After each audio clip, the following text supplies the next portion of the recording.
A few weeks ago, we showed you some pictures. Indian Americans were hoarding rice. They were panic buying. Grocery stores were running out of stocks. Some stores even had to ration sales. They had to impose limits on how much you can buy. There was a shortage of rice. And now it is spreading. Prices have shot up the world over, the highest in 12 years. There are reports of Indian expats in the UAE hoarding rice. Many are flying back with packets of their favorite rice brands from India. And here in India, the government is stepping in. It wants to avoid mass hoarding. It has decided to release surplus supplies.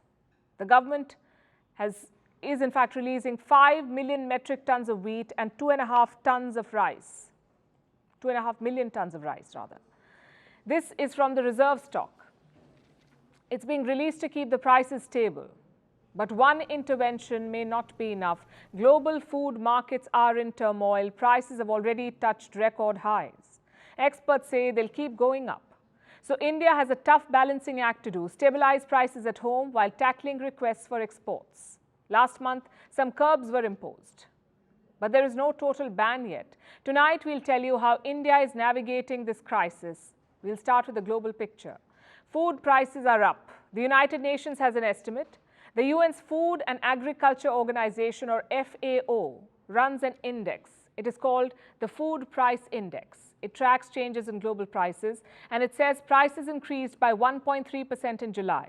And this was the first uptick since April this year. It was driven largely by one factor: high prices of rice and vegetable oil. What is causing this? The UN mostly blames the war in Ukraine and the collapse of the grain deal with Russia. They say the problem is not in production. The problem is the restricted supply. I have a quote from the chief economist of this UN body.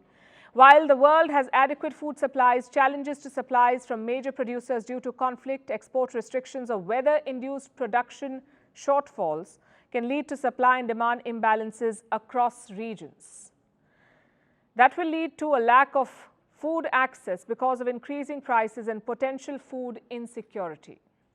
This is what the United Nations has said. India too is feeling the pinch. We don't have the July numbers yet, but estimates suggest inflation remained above 6% in July in India. So it's still not under control. India's Reserve Bank wants to see inflation at 4%. Right now, it is more than 6%. Food prices account for nearly half of India's inflation basket. And just like the rest of the world, food prices are driving up India's inflation. Wheat prices are at a 6-month high.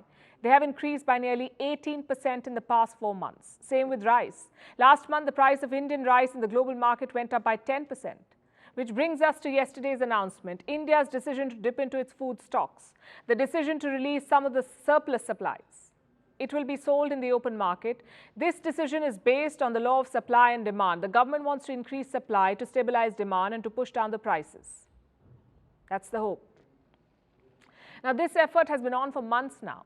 Last summer, India banned the export of wheat. Then it imposed a cap on sugar exports. More recently, the export of non-basmati white rice was curbed. Reports say India could also reconsider the tax on importing wheat. We've told you about this. Right now, there's a 40% tax on wheat imports in India. India could reduce or remove it altogether. All these steps should help the situation at home. But India also has an international responsibility. It's a leading exporter of food. India is the world's largest exporter of rice and the second largest producer of wheat. So when Indian supplies go out of the market, the world feels the impact. New Delhi has started receiving requests. Bhutan wants to import Indian rice. It has made a formal request. It wants to be exempted from India's bans. In the month of June, 4 countries made similar requests: Indonesia, Senegal, Nepal, and Gambia. They wanted wheat and rice supplies from India, and India agreed. But can it continue doing this if supplies at home come under strain? You see, food prices are increasing everywhere.